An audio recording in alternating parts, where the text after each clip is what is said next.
Nuclear physics के first video में ये दो क्वेश्चन मैंने छोड़े थे।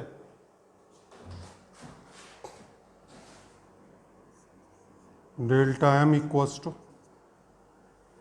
40 इंटू 1.006268 प्लस 60 इंटू 006462 माइनस 99.969240।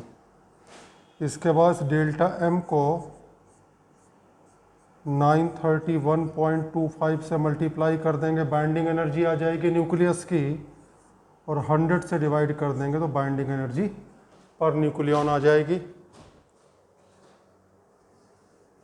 ठीक है,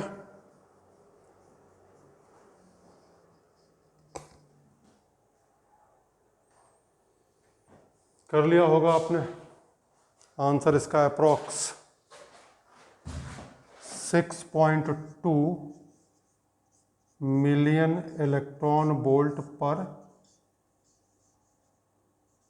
न्यूक्लियन आना चाहिए, अप्रॉक्स। क्वेश्चन नंबर 2, हमने कहा था एनर्जी रिलीज कैसे निकालेंगे। Binding energy of RHS minus binding energy of LHS।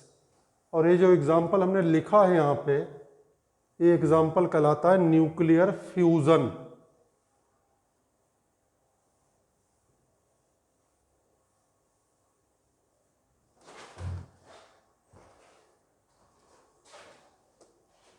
RHS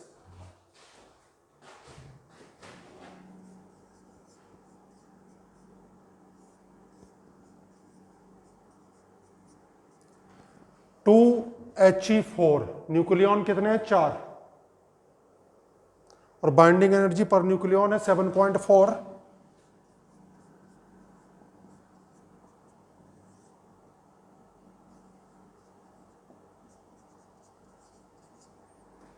binding energy of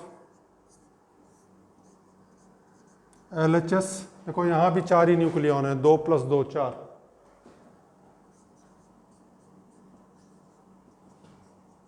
4.8 million electron volt, subtract कर दो,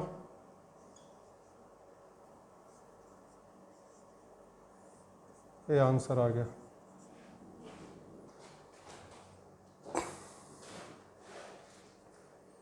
नेक्स्ट हेडिंग डालें, बाइंडिंग एनर्जी कर्व। इंपॉर्टेंट है, बोर्ड एग्जाम में जनरली आ जाता है। इसी कर्व के बेसिस पे nuclear fission, nuclear fusion, atom bomb, hydrogen bomb, इसके आइडियाज आए थे। बाइंडिंग एनर्जी कर्व,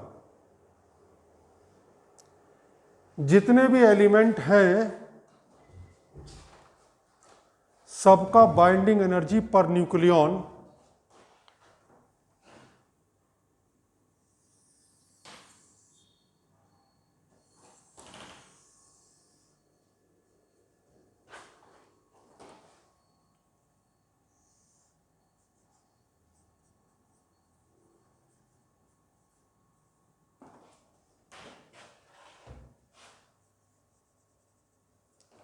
निकाला गया और उस पर कर्व ड्रॉ किया गया।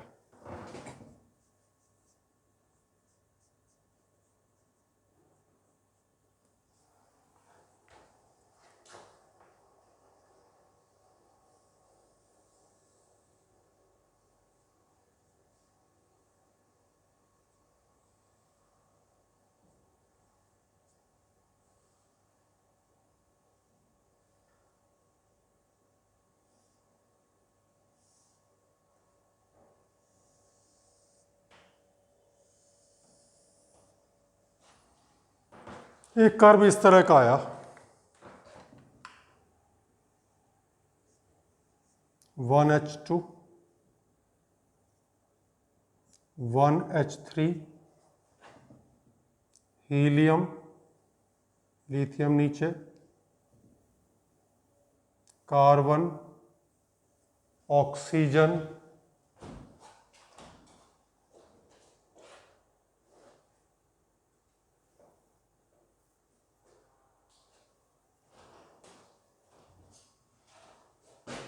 Sulphur, iron. 56, आयरन का मास नंबर 56, इस पर बाइंडिंग एनर्जी पर न्यूक्लियॉन सबसे ज़्यादा पाई गई, लेकिन कर्व बहुत तेजी से नहीं गिरा, ऑलमोस्ट फ्लैट है, और यहाँ आके यूरेनियम आ गया।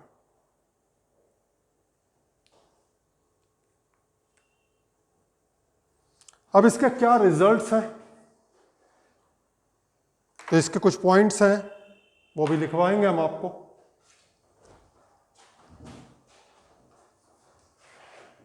फिलहाल एक चीज आपको दिखाई पड़ रही है कि lighter nuclei like 1H2, 1H3 में बाइंडिंग एनर्जी पर न्यूक्लियॉन बहुत कम है, और ये स्टेबल भी नहीं है, हाईली अनस्टेबल हैं, गामा रे फोटोन से ही डिसइंटीग्रेट हो जाते हैं, टूट जाते हैं। पहला पॉइंट समझ में आ गया। लाइटर न्यूक्लियाई जैसे 1H2, 2H2, वो 1H3, इनका बाइंडिंग एनर्जी पर न्यूक्लियॉन बहुत कम है, और ये अनस्टेबल भी है।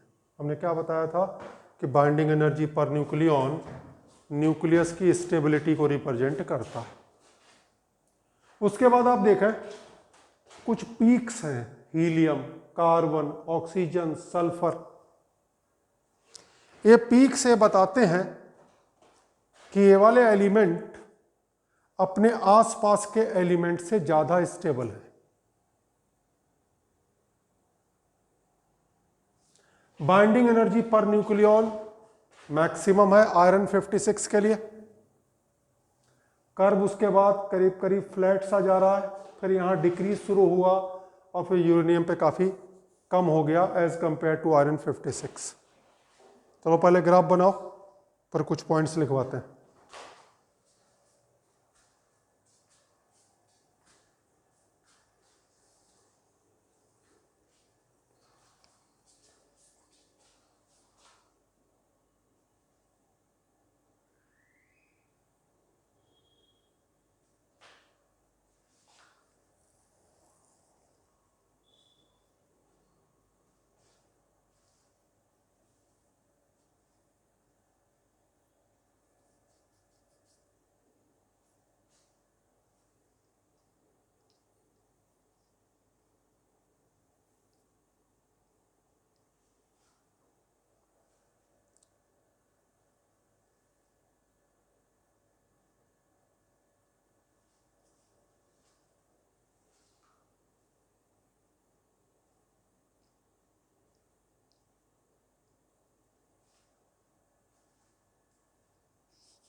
चलिए कुछ पॉइंट्स लिखते हैं। Point number 1,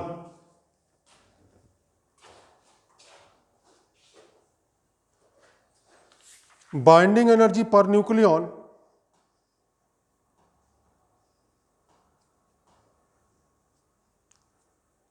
for light nuclei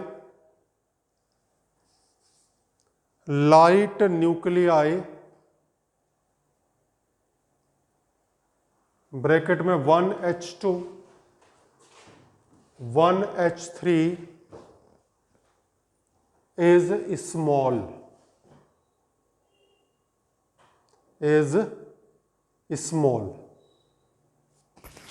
Point number 2,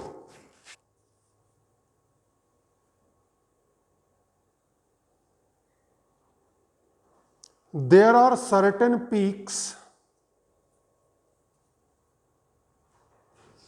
corresponding to certain peaks corresponding to 2He4,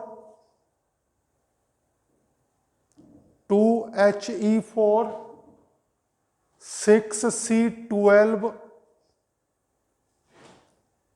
8O16,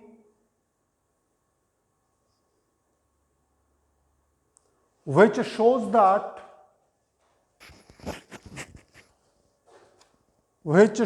that these nuclei are more stable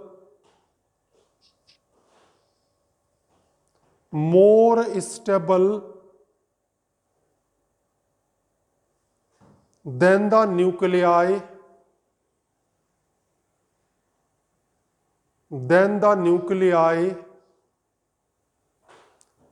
in their neighborhood.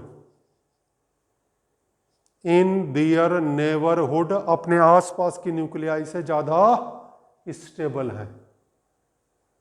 Point number 3,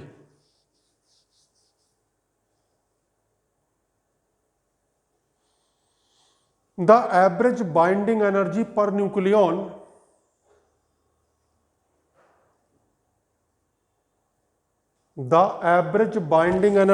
nucleon for the elements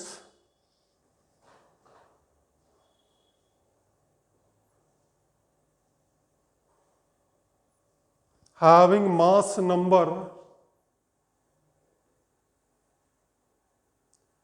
ranging between 20 and 120. 20 and 120 is about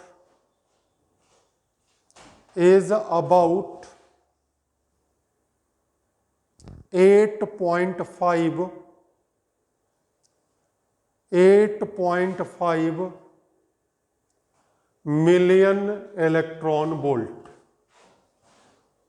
million electron volt per nucleon,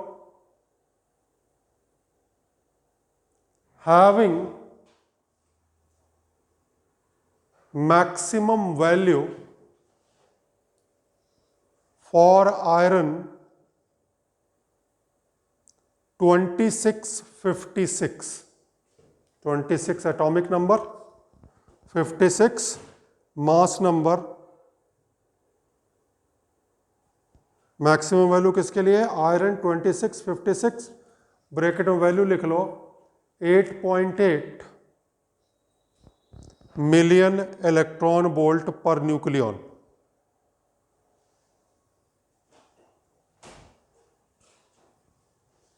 एक सवाल पूछा जाता है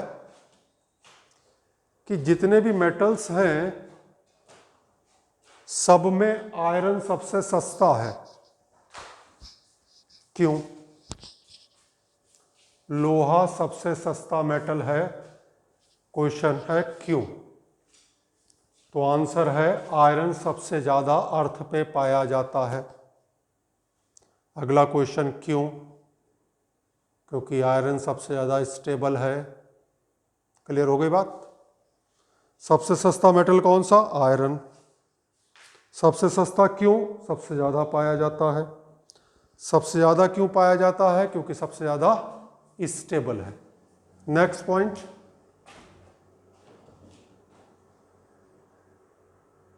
as mass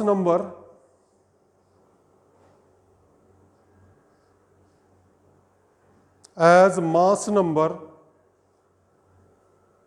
increases,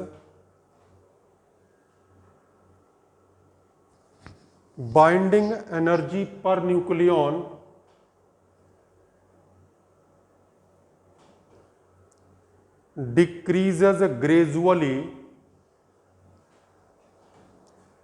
decreases gradually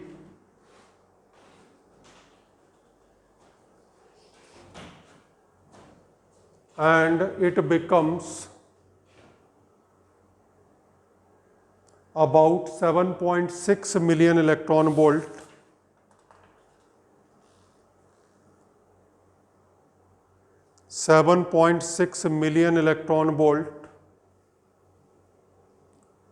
for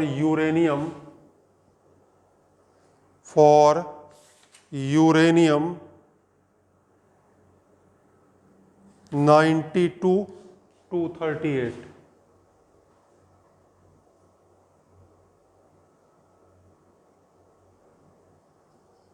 इसी में next paragraph से लिख ले,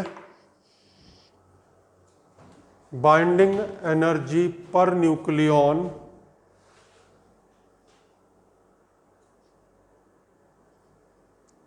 is small for heavy nuclei, that is why they are radioactive. They are radioactive, bracket में अनस्टेबल। रेडियो एक्टिविटी एक शब्द सुना होगा, इसमें न्यूक्लियस से अल्फा बीटा गामा रेज निकलती रहती हैं, न्यूक्लियस डिके करता रहता है क्योंकि न्यूक्लियस स्टेबल नहीं होता। स्टेबल ना होने की एक वजह है बाइंडिंग एनर्जी पर न्यूक्लियॉन का कम होना। नीचे लिखें नोट, नोट का पहला पॉइंट देखो जी, बाइंडिंग एनर्जी पर न्यूक्लियॉन यहां पे ज्यादा है, ठीक। एनर्जी रिलीज कब होगी? जब न्यूक्लियस इस जगह पे आए। अब न्यूक्लियस इस जगह पे कैसे आ सकता है? अगर भारी न्यूक्लियस टूटेगा तब इस जगह पे आएगा, या हैवी लाइटर न्यूक्लियस जुड़ेगा तब इधर आएगा। भाई देखो, बाइंडिंग एनर्जी पर न्यूक्लियॉन यहां भी कम, यहां भी कम, बीच में ज्यादा। तो बीच में कैसे आ सकता है? या तो भारी वाला टूट जाए तो बीच में आ जाएगा, या हल्का वाला जुड़ जाए, हल्के वाले जुड़ जाए तो बीच में आ जाएंगे। तो एनर्जी दो केसेस में रिलीज होगी, या तो हैवी न्यूक्लियस टूटे और हल्का न्यूक्लियस बने, या हल्के न्यूक्लियस जुड़े और भारी न्यूक्लियस बने, ठीक। यानी या तो न्यूक्लियर फिजन होगा या न्यूक्लियर फ्यूजन। फिजन किसका? हैवियर का। फ्यूजन किसका? लाइटर का। लिखा इसमें,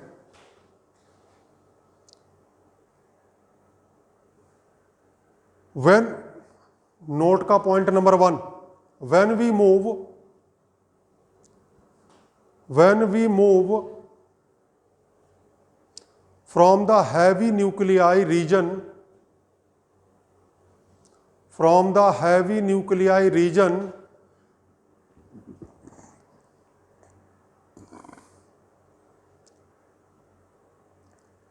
to the middle region of the graph,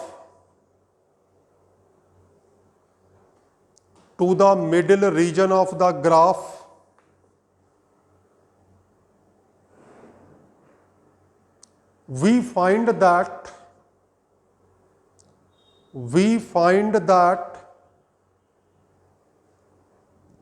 there will be a gain,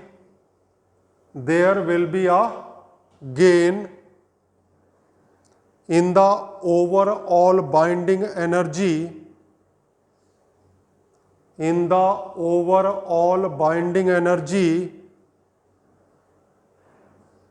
and hence release of energy.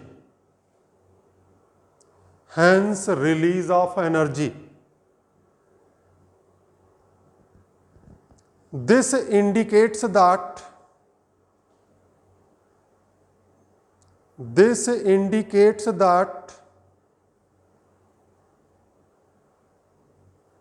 energy can be released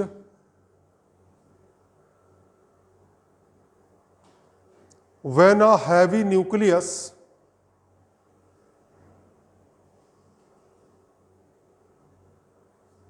bracket पे लिख लें mass number around 240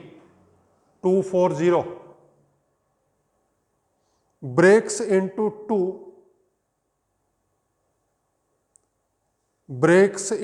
two roughly equal fragments.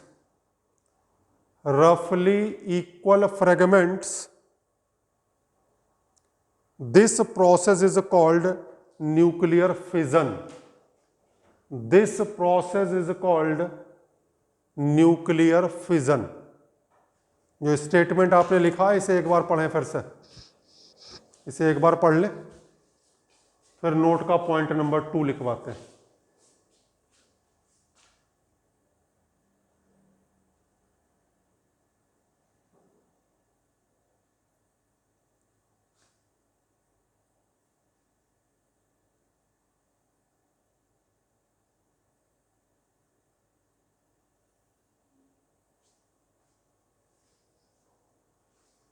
तो हमने कहा हैवी वाला जब टूटेगा तो एनर्जी रिलीज होगी, क्योंकि एलिमेंट यहां से फिर यहां कहीं आ जाएगा। हल्के में क्या होगा, जब हल्के जुड़ेंगे तो भारी बनेगा, तो बाइंडिंग एनर्जी बढ़ेगी। Point number 2, when we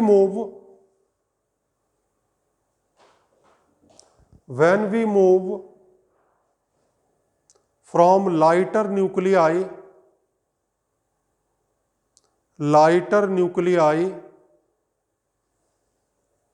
to heavier nuclei, lighter nuclei to heavier nuclei, we find that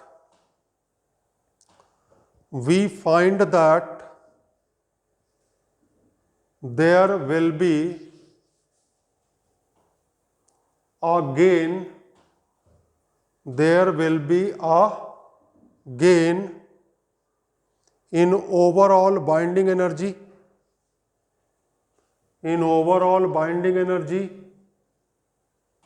and hence release of energy.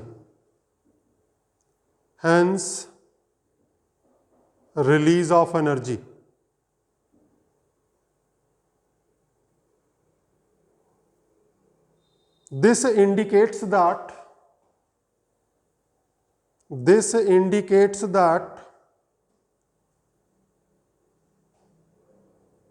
energy can be released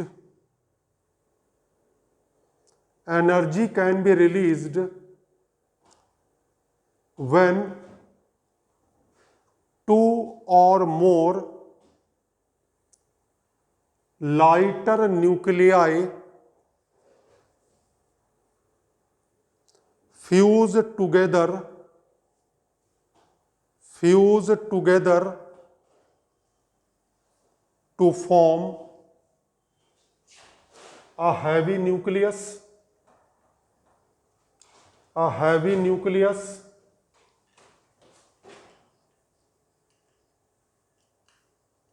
The process is called nuclear fusion.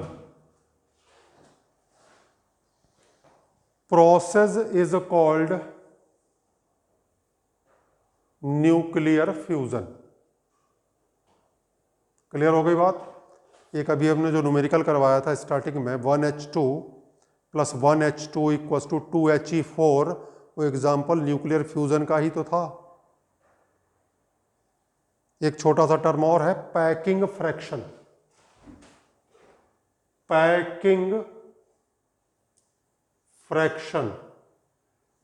Fraction कुछ मिलता जुलता सा है binding energy पर nucleon जैसा। लिखें, packing fraction of a nucleus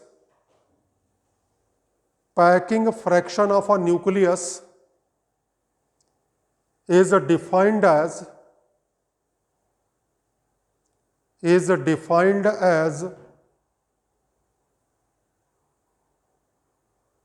the mass excess per nucleon.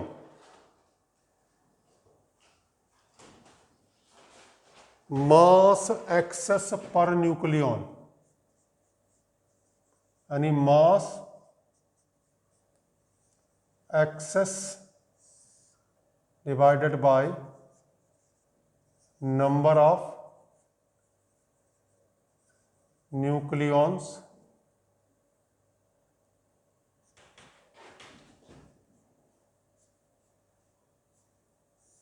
m-a upon A. A है mass number और m है actual mass. Mass number, m है एक्चुअल मास। अब अगर हम पैकिंग फ्रैक्शन का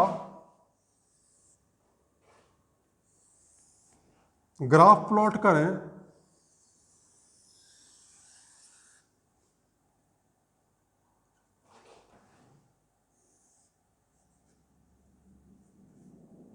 मास नंबर के साथ,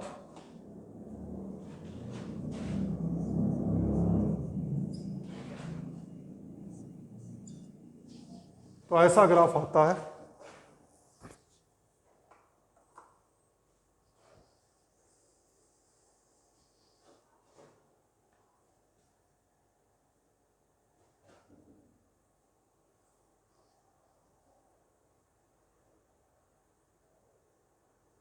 बना लें ग्राफ।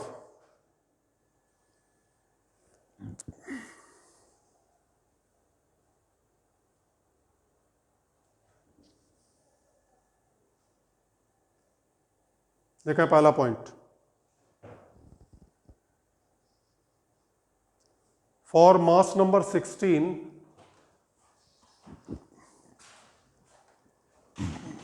का मतलब हम किसकी बात कर रहे हैं? ऑक्सीजन की।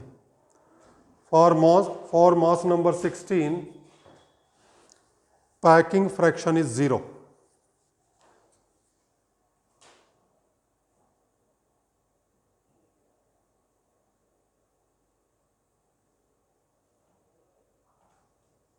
Number 2,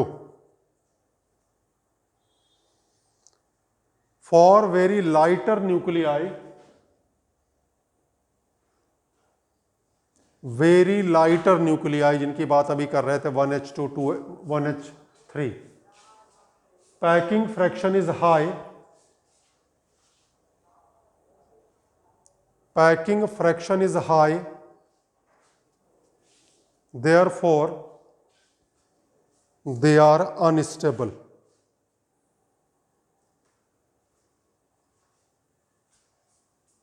Point number 3, between mass number 16 and 240,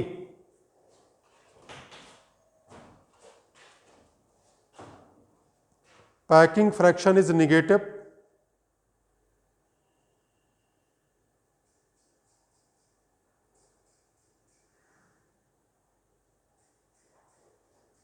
and after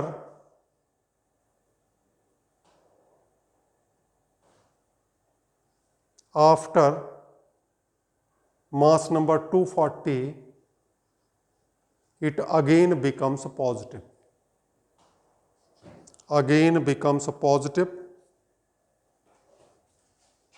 कोई बहुत ज़्यादा इसका यूज नहीं है, मेन तो है बाइंडिंग एनर्जी पर न्यूक्लियॉन।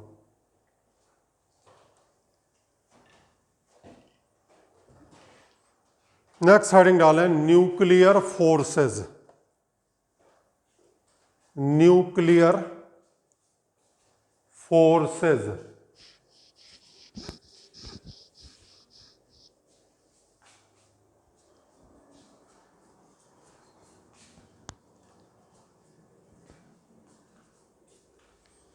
न्यूक्लियस के अंदर पाए जाते हैं प्रोटॉन्स और न्यूट्रॉन्स। न्यूट्रॉन्स के साथ तो कोई दिक्कत नहीं, न्यूट्रॉन्स आर न्यूट्रल। प्रॉब्लम है प्रोटॉन्स के साथ।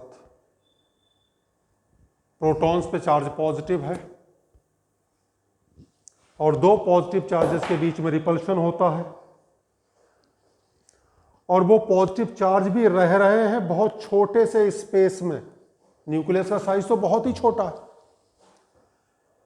यानी बहुत स्ट्रॉन्ग रिपल्शन का फोर्स एक्ट कर रहा है प्रोटॉन्स के बीच में, लेकिन फिर भी प्रोटॉन्स न्यूक्लियस के अंदर रुके हुए हैं।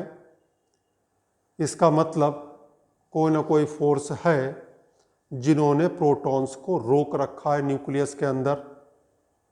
इसी फोर्स का नाम है न्यूक्लियर फोर्स। एक कॉन्सेप्ट और आया कि ग्रेविटेशनल फोर्स की वजह से रुक जाएंगे, लेकिन मैंने आपको करवाया हुआ स्टार्टिंग में क्वेश्चन कि electrostatic force is about 10 to the power 42 times stronger than gravitational force. Electrostatic force के कंपैरिजन में तो ग्रेविटेशनल फोर्स को हम ऑलमोस्ट जीरो मानते हैं, तो ग्रेविटेशनल फोर्स रोक नहीं सकता। इलेक्ट्रोस्टैटिक फोर्स है रिपल्शन का, तो जिस फोर्स ने इसे रोक रखा उस फोर्स का नाम है न्यूक्लियर फोर्स। ठीक, शुरुआत में कॉन्सेप्ट था, बाद में इसका प्रूफ मिला, इसकी कैलकुलेशन हुई। तो न्यूक्लियर फोर्स वो फोर्स है, बहुत स्ट्रॉन्ग फोर्स है, जिनकी वजह से प्रोटॉन्स न्यूक्लियस के अंदर रुके हुए हैं irrespective of strong electrostatic repulsion. लिखें, nuclear forces are the strong forces of attraction, strong forces of attraction which hold together the nucleons। Bracket में लिख ले, न्यूक्लियॉन्स का मतलब है neutrons and protons. which hold together the nucleons in the tiny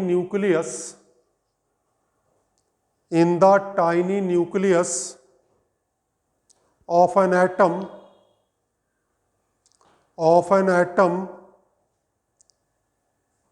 in spite of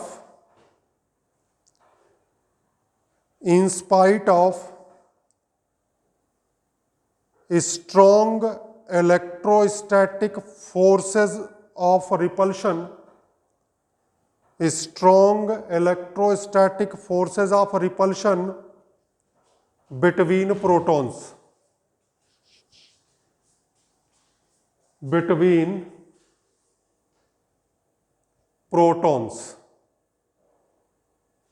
तो nuclear forces क्या है ये तो समझ में आ गया। डाले heading properties of nuclear forces.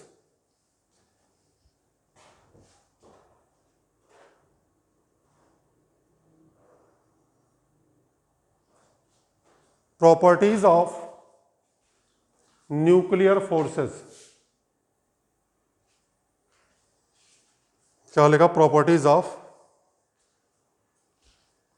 Nuclear forces. Number 1, अब तक जितने भी फोर्सेस के बारे में पता चला है, nuclear forces are the strongest forces. They are 100 times stronger than electrostatic force. लिखा number 1, nuclear forces are the strongest forces in nature. Nuclear forces are the strongest forces in nature. They are about 100 times stronger than electrostatic forces,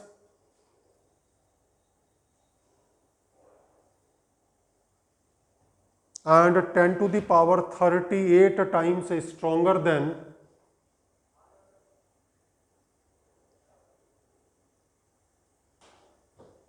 gravitational forces. Number 2, यही खास बात है इसकी जो इसे दूसरे forces से अलग करता है। न्यूक्लियर फोर्सेस जो है वो शॉर्ट रेंज फोर्स है, एक छोटी सी डिस्टेंस है उसी में एक्ट करते हैं, उसके बियॉन्ड इनइफेक्टिव हो जाते हैं। जबकि बाकी कितने भी फोर्स देख लें आप, ग्रेविटेशनल देख लें, इलेक्ट्रोस्टैटिक देख लें, मैग्नेटिक देख लें, इनमें डिस्टेंस की कोई लिमिटेशन नहीं है। कम होगी तब भी लगेगा, ज़्यादा होगी तब भी लगेगा। बस ये कि डिस्टेंस ज़्यादा होगी तो कम हो जाएगा, कम होगी तो फोर्स ज़्यादा हो जाएगा। लेकिन इसके साथ क्या है, ये शॉर्ट रेंज फोर्स है, एक डेफिनेट रेंज तक ही एक्ट करता है, उसके बाद एक्ट नहीं करता। लेकिन nuclear forces are very short range forces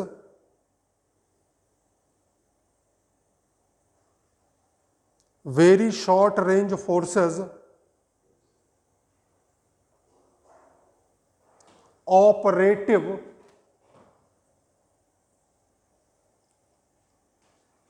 for a distance of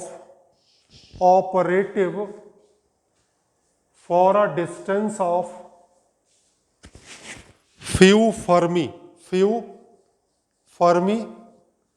bracket में लिख लें nuclear range, few fermi bracket में लिख लें न्यूक्लियर रेंज, क्योंकि न्यूक्लियस का साइज जो होता है फर्मी में ही होता है। Number 3,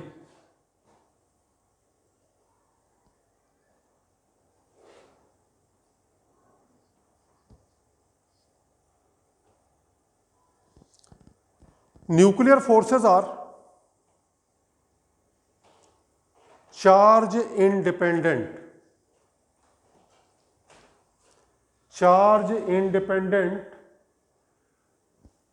they act equally between proton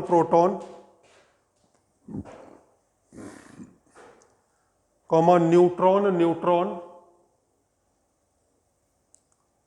comma proton neutron. Nuclear forces जो हैं ये चार्ज पे डिपेंड नहीं करते, ये प्रोटॉन के बीच में भी उतना ही एक्ट करते हैं जितना न्यूट्रॉन के बीच में, जितना प्रोटॉन न्यूट्रॉन के बीच में। Next point, nuclear forces are spin dependent, SPIN, spin dependent. It is greater for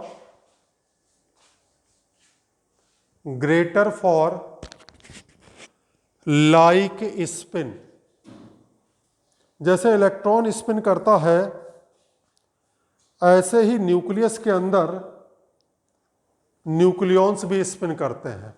तो लाइक स्पिन में ज़्यादा होता एक्ट करता है, अनलाइक स्पिन में कम एक्ट करता है। Next, the variation of nuclear forces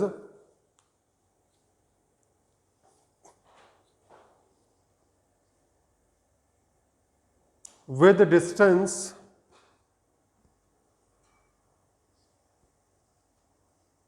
between nucleons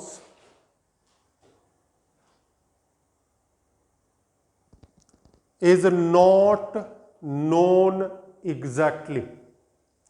जैसे ग्रेविटेशन में क्या कहते हैं, inversely proportional to r square, electrostatic में भी inversely proportional to r square, लेकिन यहाँ ऐसा कोई रूल नहीं है।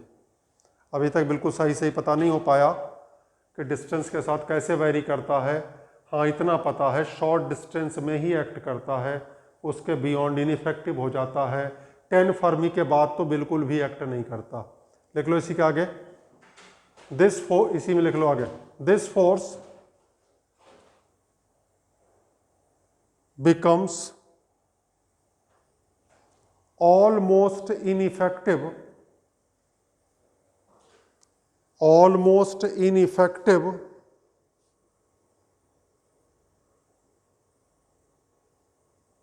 when distance between nucleons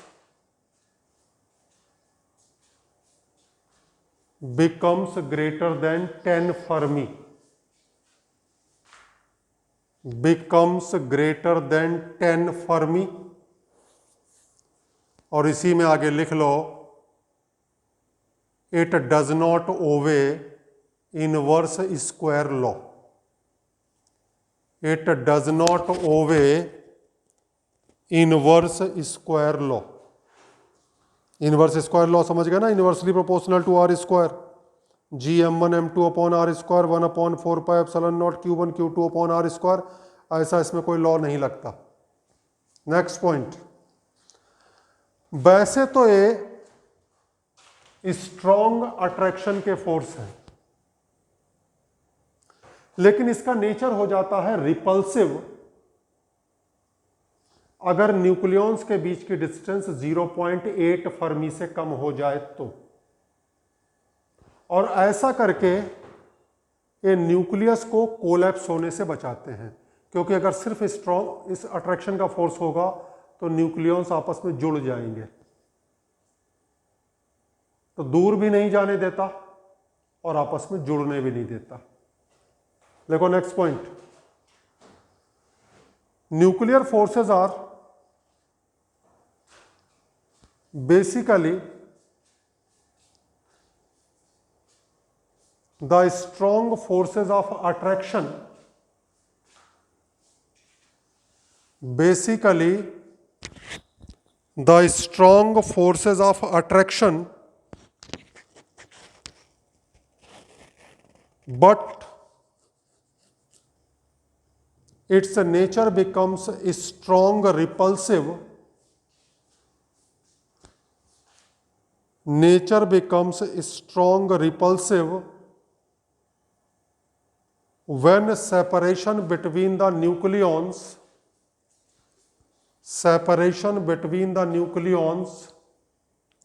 becomes less than 0.8 Fermi.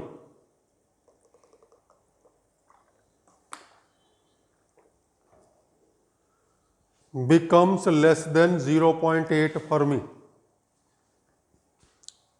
Next point,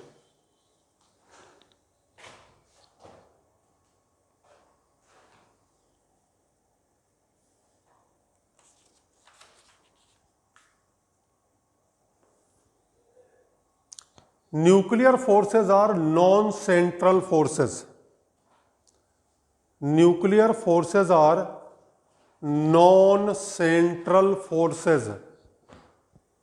अब तक जितने भी फोर्स पढ़े हैं, ग्रेविटेशनल, इलेक्ट्रोस्टैटिक, ये सारे सेंट्रल फोर्स हैं।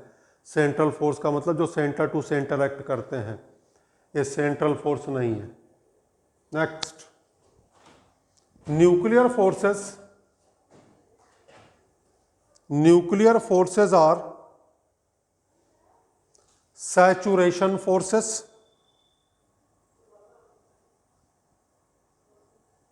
Nuclear forces are saturation forces. अभी बताते हैं सैचुरेशन फोर्स क्या होता है। एक पॉइंट और लिख लें,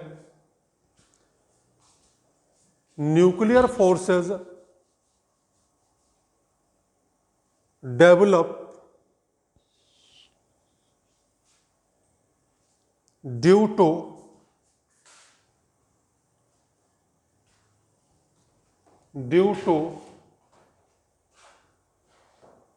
exchange of pi mesons।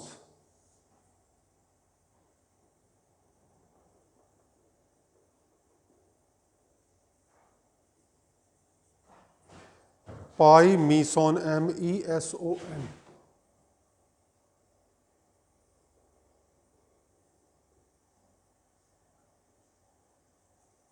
Pi meson क्या होता है ये भी आगे पढ़ाया जाएगा। पाई मीसॉन भी एक फंडामेंटल पार्टिकल का नाम है। तो न्यूक्लियॉन्स के बीच में पाई मीसॉन का एक्सचेंज होता रहता है लगातार, जिसकी वजह से फोर्स डेवलप होता है। एक टर्म इसमें और आया था, सैचुरेटेड फोर्स क्या होता है। तो देखो इधर को क्या होता है सैचुरेटेड फोर्स। मान लिया ये चार्जेस हैं,